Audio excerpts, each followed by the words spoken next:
परे अंग संज्ञम स्यात्, अर्थात जो प्रत्यय किसी भी जिस शब्द से किया जाता है तद आदि, यानी उसका जो आदि प्रारंभ है, सह आदि यस, वह है आदि जिस समुदाय का, वह तदादि शब्द स्वरूप को उस प्रत्यय के परे रहते अंग संज्ञा होती है।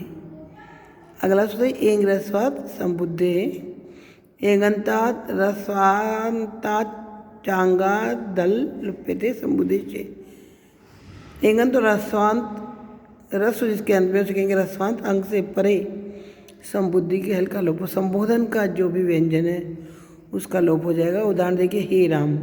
हे राम शब्द कैसे बनेगा?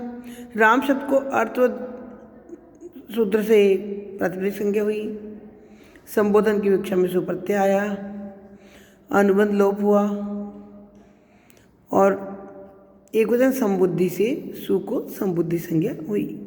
यस्वा प्रत्यवधि सदादि प्रत्यंगम से सुप्रत्यय के परे राम की अंग संज्ञा हुई। एंग रस्वात संबुद्धे, सूत्र से सु का लोप हुआ, लोप कर कर बन गया हे राम। विशेष बात इसमें है कि हे रामो, हे रामा, ये सब इसी प्रकार बनते रहेंगे।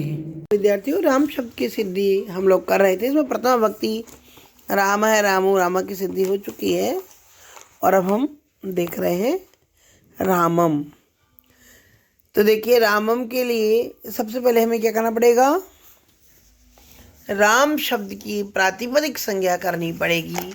और प्रातिपदिक संज्ञा का सूत्र कौन सा बताया आप लोगों को? मैंने बताया है अर्थवदधातुर प्रत्यय प्रातिपदिकम, अर्थात जो भी अर्थवान शब्द है उसकी प्रातिपदिक संज्ञा करने वाला ये सूत्र है।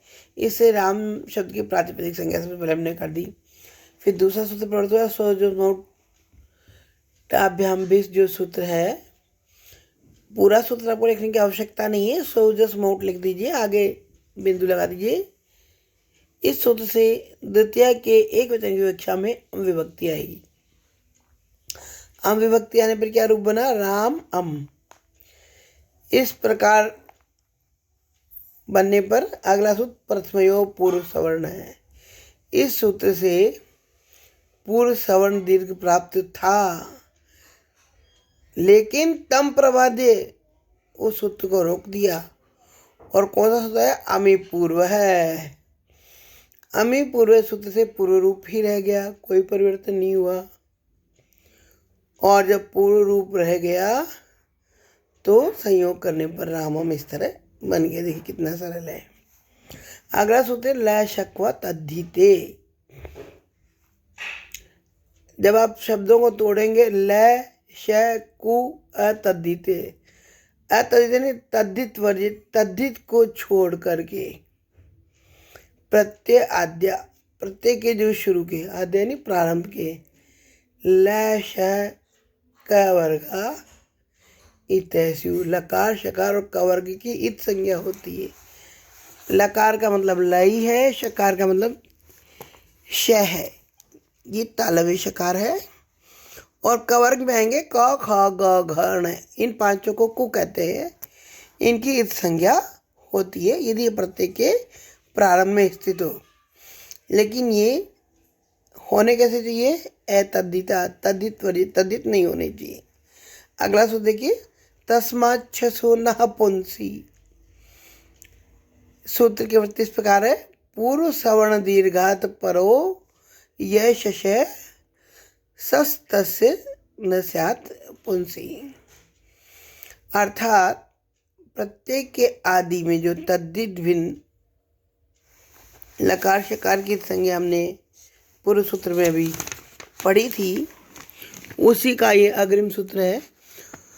और इसका अर्थ ये है, पूर्व सवर्ण दीर्घ से परे जो शश का सकार है उसको न होता है पुल्लिंग में।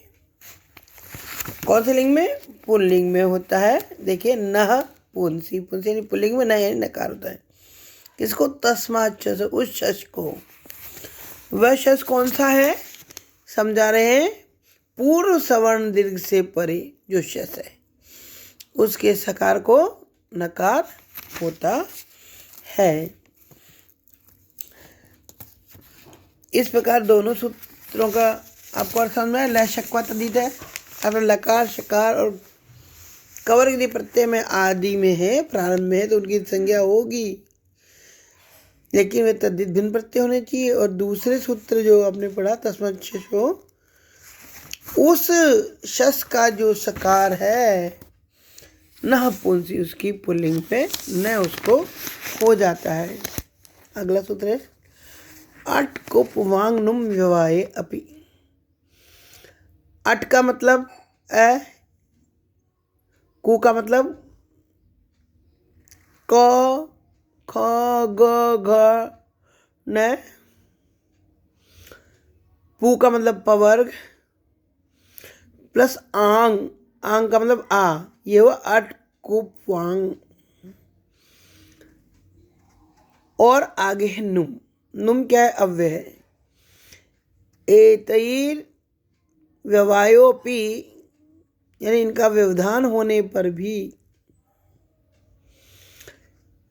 देखिए वृत्ति सूत्र की, आठ कवर्ग पवर्ग आंग नुम एतैर व्यवस्थैर यथा संभव मिलितश्च व्यवधाने भी रसाभ्याम परस्य न से न स्यात् समान पदे इति प्राप्ते। अर्थात आठ कवर्ग पवर्ग आंग तथा नुम में से किसी भी एक का व्यवधान होने पर भी, यानी बीच में आ जाने पर भी, यथा संभव अनेक आ जाने पर भी, अनेकों का व्यवधान होने पर भी शकार से परे नकार को नकार होता है समान पद में। लेकिन पदान, एक अगला सूत्र आएगा पदांत से, यानी पदांत से न से न तुम न स्यात्, पदांत न को न नहीं होगा। देखिए हमेशा श के योग में न को न होता है, और कब तक होता है? जब तक कि बीच में अटकुप वांग और नुम का व्यवहार, तब भी होता है। लेकिन अगर उपपद के अंत में है तो उस न को न नहीं होगा। इसकी सिद्धि आप देखिए, परे अंग संज्ञम स्यात्, अर्थात जो प्रत्यय किसी भी जिस शब्द से किया जाता है तद आदि, यानी उसका जो आदि प्रारंभ है, सह आदि यस है, वह है आदि जिस समुदाय का, वह तदादि शब्द स्वरूप को उस प्रत्यय के परे रहते अंग संज्ञा होती है। अगला सूत्र एंग रस्वात संबुद्धे, एंगंतात रस्वांतात चांगा दल लुप्यते संबुद्धे। एंगंत और रस्वांत, रस्व जिसके अंत में उसे कहेंगे रस्वांत, अंग से परे संबुद्धि के हल्का लोप, संबोधन का जो भी व्यंजन है उसका लोप हो जाएगा। उदाहरण देखिए हे राम। हे राम शब्द कैसे बनेगा? राम शब्द को अर्थ सूत्र से प्रातिपदिक संज्ञा हुई, संबोधन की विवक्षा में सुप्रत्यय आया, अनुबंध लोप हुआ, और एक वचन संबुद्धि से सु को संबुद्धि संज्ञा हुई। यस्वा प्रत्यवधि सदादि प्रत्यंगम से सुप्रत्यय के परे राम की अंग संज्ञा हुई।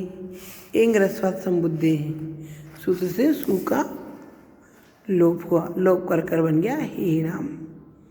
विशेष बात इसमें है कि हे रामो हे रामा, ये सब इसी प्रकार बनते रहेंगे।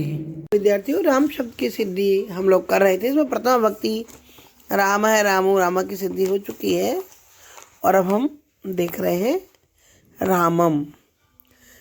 तो देखिए रामम के लिए सबसे पहले हमें क्या करना पड़ेगा? राम शब्द की प्रातिपदिक संज्ञा करनी पड़ेगी। और प्रातिपदिक संज्ञा का सूत्र कौन सा बताया आप लोगों को? मैंने बताया है अर्थधातुर प्रत्यय प्रातिपदिकम, अर्थात जो भी अर्थवान शब्द है उसकी प्रातिपदिक संज्ञा करने वाला ये सूत्र है। इससे राम शब्द की प्रातिपदिक संज्ञा सबसे पहले हमने कर दी। फिर दूसरा सूत्र प्रवृत्त हुआ सो जो मोटाभ्याम बीस जो सूत्र है, पूरा सूत्र आपको लिखने की आवश्यकता नहीं है, सो जस मोट लिख दीजिए, आगे बिंदु लगा दीजिए। इस सूत्र से द्वितीय के एक वचन की विवक्षा में अम विभक्ति आएगी। अम विभक्ति आने पर क्या रूप बना? राम अम।